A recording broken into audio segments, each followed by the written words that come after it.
مقبوضہ جموں و کشمیر میں کل جماعتی حریت کانفرنس نے کشمیری عوام سے اپیل کی ہے کہ وہ کل بروز ہفتہ 13 جولائی کو یوم شہدائے کشمیر کے طور پر منائیں اور اس دن مکمل ہڑتال کریں۔ ہڑتال کا مقصد 13 جولائی 1931 کے شہداء کو خراج عقیدت پیش کرنا اور ان کے مشن سے وابستگی کا اعادہ کرنا ہے۔ حریت رہنماؤں نے لوگوں سے کل سری نگر کے نقشبند صاحب میں واقع شہداء قبرستان کی طرف مارچ، وہاں مدفون 13 جولائی کے شہداء کے لیے اجتماعی دعا کرنے کی بھی اپیل کی ہے۔ ڈوگرہ مہاراجہ ہری سنگھ کے فوجیوں نے 1931 میں 22 کشمیریوں کو گولی مار کر شہید کر دیا تھا۔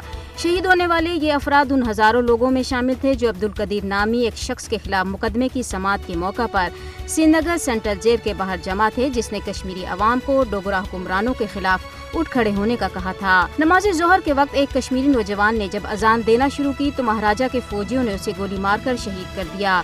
اس کے بعد ایک اور شخص اذان پوری کرنے کے لیے کھڑا ہوا تو اسے بھی شہید کر دیا گیا۔ یوں اذان مکمل ہونے تک 22 کشمیریوں نے اپنی جانیں قربان کیں۔ 13 جولائی 1931 کے شہداء کی بہادری و قربانیاں کشمیر کی تاریخ کا سنہری باب رہیں گی۔ کشمیری عوام 13 جولائی کے شہداء سمیت ان تمام شہداء کی قربانیوں کو کبھی فراموش نہیں کریں گے جنہوں نے آزادی کی خاطر اپنی جانوں کا نذرانہ پیش کیا ہے۔ 13 جولائی 1931 ہندو ظالم ڈوگرہ حکمران کے خلاف کشمیریوں کی جدوجہد میں ایک اہم موڑ تھا۔